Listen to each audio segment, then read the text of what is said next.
గ్యానో tooth paste. ఇది Vestige వారి అద్భుతమైన టూత్ పేస్ట్ అని చెప్పవచ్చు. దీనిని గ్యానోడర్మా అనే పుట్టగొడుగు నుండి తయారు చేస్తారు. ఈ పుట్టగొడుగులు ఎక్కువగా మెడిసిన్ లో ఉపయోగిస్తారు. ఈ పేస్ట్ వాడడం వల్ల నోటి దుర్వాసనను పోగొడుతుంది, నోటికి ఇన్ఫెక్షన్ రానివ్వకుండా కాపాడుతుంది, ఇంకా దంతాలను కూడా తెల్లగా మెరిసేలా చేస్తుంది. ఇది శక్తివంతమైన రెడ్ మష్రూమ్ నుంచి తయారు చేస్తారు. ఇది నోటిలోని బ్యాక్టీరియాని అరికట్టి క్యాన్సర్ కణాలను కూడా చంపివేస్తుంది.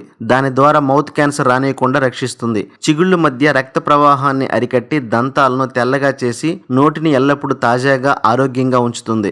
ఈ గ్యానో టూత్ పేస్ట్ ను ఒకసారి వాడిన వారు దాని రిజల్ట్ ను పొంది మరలా వాడతారు. ముఖ్యంగా పిల్లలకు, డయాబెటీస్ ఉన్న వారికి అద్భుతంగా పనిచేస్తుంది. పిప్పి పళ్ళు ఉన్న వారికి కూడా చాలా బాగా ఉపయోగపడుతుంది. పళ్ళు తీపులతో ఇబ్బంది పడుతున్న వారికి చక్కగా ఉపయోగపడుతుంది. దీని యొక్క ప్రభావము 1 లేదా 2 నెలల్లోనే మంచి రిజల్ట్ ను పొందుతారు. ఇది థ్రోట్ క్యాన్సర్ రానియకుండా కూడా చేస్తుంది. ఖచ్చితంగా ప్రతి ఒక్కరు ఈ పేస్ట్